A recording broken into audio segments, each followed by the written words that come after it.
지금 당장 핸드폰을 켜고 그 사람과의 카카오톡 채팅방을 열어보세요. 그리고 스크롤을 딱 2번만 위로 올려보세요.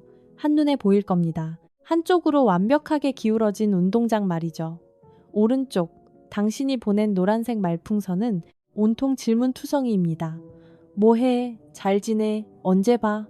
반면 왼쪽 상대방의 말풍선은 그저 단답형 대답을 내뱉는 자판기 같습니다. 응, 그래. 아, 솔직히 자존심 상하지 않나요? 내가 먼저 선톡을 안 하면 평생 연락 한 번 안 할 것 같은 그 서늘한 느낌. 혹시 나를 상대로 밀당을 하는 걸까?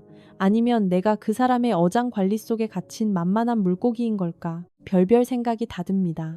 그런데 진짜 사람의 마음을 미치게 하는 건 그 다음입니다. 그렇게 겨우겨우 약속을 잡아서 만나면 세상 둘도 없이 나에게 잘해줍니다. 내 눈을 다정하게 쳐다보며 웃어주고 밥도 먼저 계산하고 헤어질 땐 오늘 너무 좋았다며 진심으로 아쉬워합니다.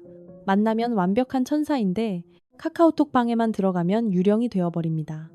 도대체 이 사람의 정체가 뭘까요? 지금부터 단호하게 말씀드립니다. 당신은 속고 있는 게 아닙니다. 그 사람이 당신에게 먼저 연락하지 않는 건 당신이 싫어서가 절대 아닙니다. 단지 그들의 뇌 구조 속에는 처음부터 먼저 연락하기라는 버튼 자체가 아예 존재하지 않기 때문입니다. 첫 번째 유형은 연락을 하고 싶지만 뇌의 에너지가 완전히 고갈되어 물리적으로 연락이 불가능한 사람들입니다. 우리는 이들을 초고감도 센서형이라고 부르겠습니다. 이들이 유독 만나면 당신에게 잘해주는 이유는 바로 뇌 속에 있는 거울 신경세포 때문입니다. 보통 사람들의 거울 신경세포가 일반 와이파이 정도의 감도를 가진다면 이들의 뇌는 군사용 레이더 수준입니다. 상상해보세요. 당신과 그 사람이 카페에 마주 앉아 있습니다. 당신은 그저 오늘 좀 피곤하네 라고 가볍게 말했을 뿐입니다. 하지만 이들의 뇌 속에서는 엄청난 정보 처리가 일어납니다. 상대방 목소리 톤이 평소보다 낮다. 미간을 찌푸렸다. 직장에서 무슨 일이 있었는지 파악해야 한다. 지금 내가 하는 얘기가 지루한지 눈치를 본다. 카페 음악이 너무 시끄러운지 체크한다. 이들은 의식적으로 노력하는 게 아닙니다. 주변의 소음, 당신의 미세한 표정 변화, 공기의 흐름까지 모든 자극이 필터 없이 뇌로 쏟아져 들어옵니다.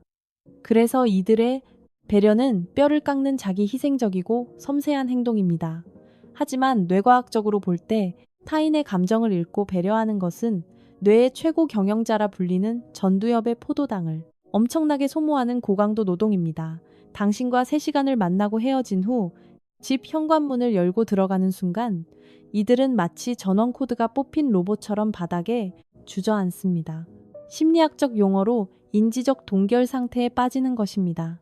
뇌가 생존을 위해 이제부터 아무런 정보도 입력하지 말라고 선언하는 긴급 복구 작업입니다.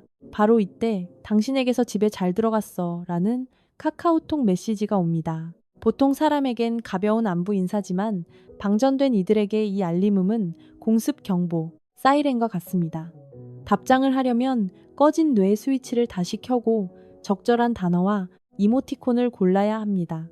당장 숨쉬기도 벅찬 이들에게 그것은 너무나 가혹한 미션입니다.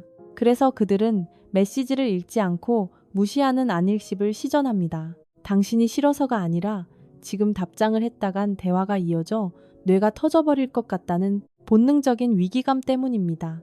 이들의 안일십은 관계의 단절이 아니라 살기 위해 동굴로 들어가 충전하는 시간입니다. 두 번째 유형은 첫 번째 유형과는 결이 완전히 다릅니다. 이들은 에너지가 없어서 연락을 못하는 게 아니라 연락의 필요성 자체를 뇌가 인지하지 못하는 사람들입니다. 우리는 이들을 도파민 자가 발전형이라고 부르겠습니다. 인간의 모든 행동은 보상, 즉 도파민을 쫓아갑니다. 대부분의 사람들은 도파민을 외부에서 찾습니다. 친구를 만나서 수다를 떨고 소셜미디어에 사진을 올려서 타인의 반응을 확인할 때 뇌에서 쾌락 호르몬이 터집니다. 그래서 끊임없이 타인과 연결되려고 하죠. 하지만 MBTI에서 내향형 I와 사고형 T 성향을 가진 경우가 많은 이 자가 발전형 인간들의 뇌 구조는 다릅니다. 이들은 도파민 수급처가 내부에 튼튼하게 설계되어 있습니다. 혼자 조용히 학술적인 책을 읽으며 지적인 희열을 느끼거나 복잡한 과제를 해결했을 때 혹은 좋아하는 게임에 3시간 동안 몰입했을 때 훨씬 더 안정적이고 강력한 도파민을 얻습니다. 이들에게 혼자 있는 시간은 외로움이 아니라 정서적으로 배가 꽉 찬 충만함입니다. 그렇다면 왜 약속을 잡고 만나면 그토록 다정할까요? 만나는 그 순간만큼은 당신이 그들의 뇌 속에서 최우선 몰입 대상이기 때문입니다. 그들은 최선을 다해 당신에게 집중하고 즐거운 시간을 보냅니다. 하지만 헤어지고 나면 그들의 뇌는 즉시 자신의 세계로 다시 로그인합니다.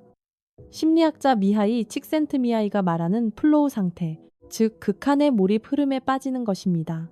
이 거대한 몰입의 상태에서는 시간의 흐름과 타인의 존재가 일시적으로 하얗게 지워집니다. 이때 당신이 보낸 뭐 해라는 카카오톡 메시지는 이들에게 어떻게 보일까요? 마치 게임에서 중요한 보스를 잡고 있는데 화면 한가운데 뜬금없이 튀어나온 스팸 광고, 팝업창처럼 낯설게 느껴질 수 있습니다. 절대 악의가 있어서 그러는 게 아닙니다. 단지 자신의 삶과 취미에 깊게 빠져 있는 상태일 뿐입니다.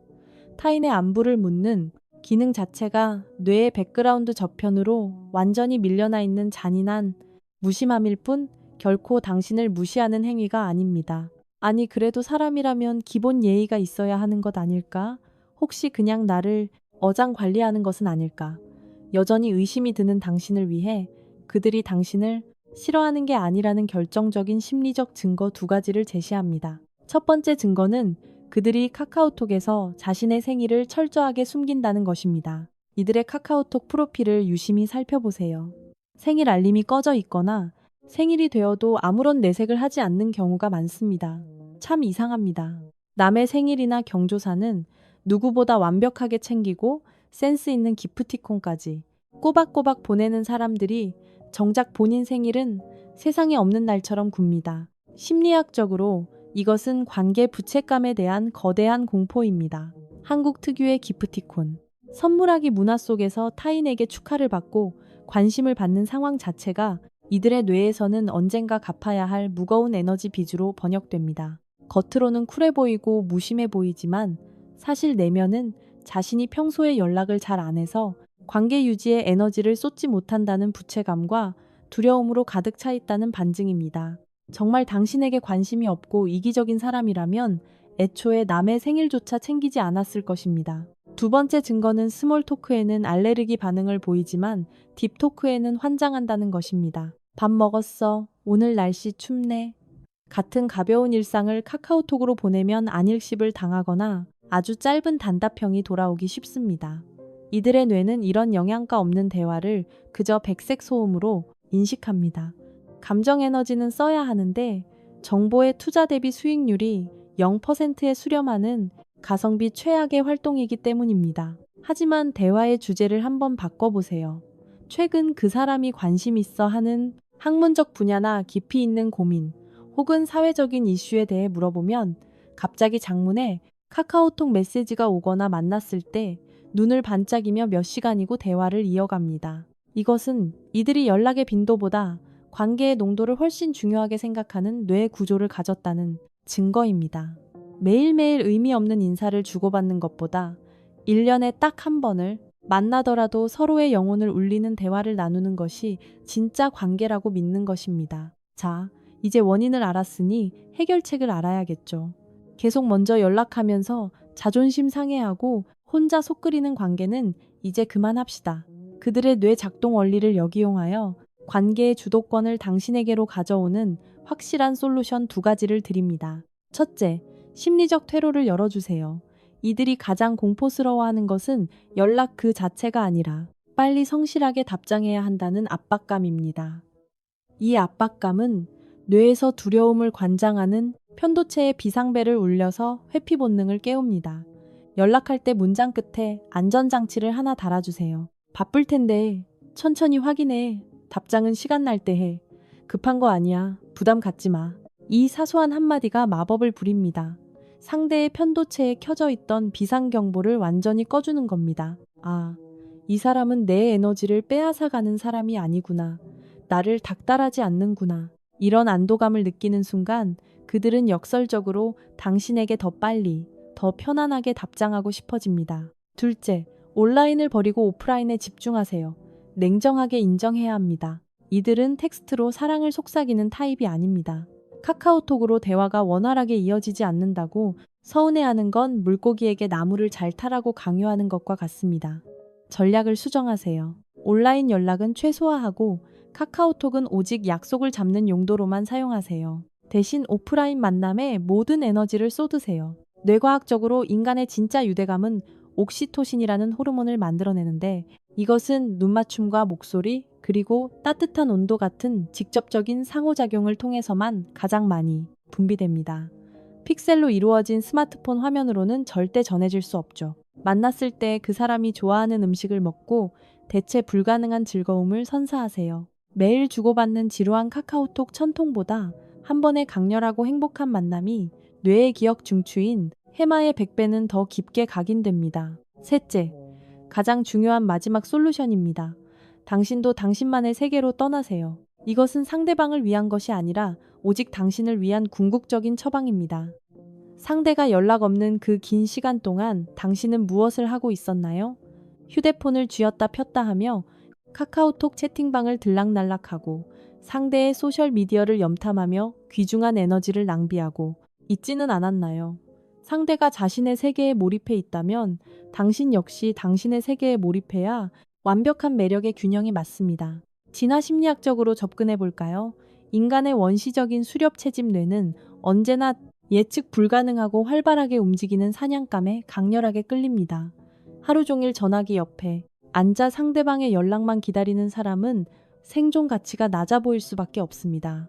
반대로 자신의 삶에 온전히 몰입해 있는 사람, 쉽게 잡힐 듯 잡히지 않는 사람에게 우리는 본능적인 매력과 끌림을 느낍니다. 상대가 연락이 없는 시간을 나를 위한 절대적인 자유 시간으로 재정의하세요. 운동을 하고 책을 읽고 다른 친구들을 만나며 당신만의 도파민을 스스로 만들어내세요. 당신의 삶이 재미있어지고 바빠질수록 아이러니하게도 상대방의 뇌는 당신을 더욱 궁금해하게 될 것입니다. 예전에는 연락 달라고 조르더니 요즘에는 너무 조용하네.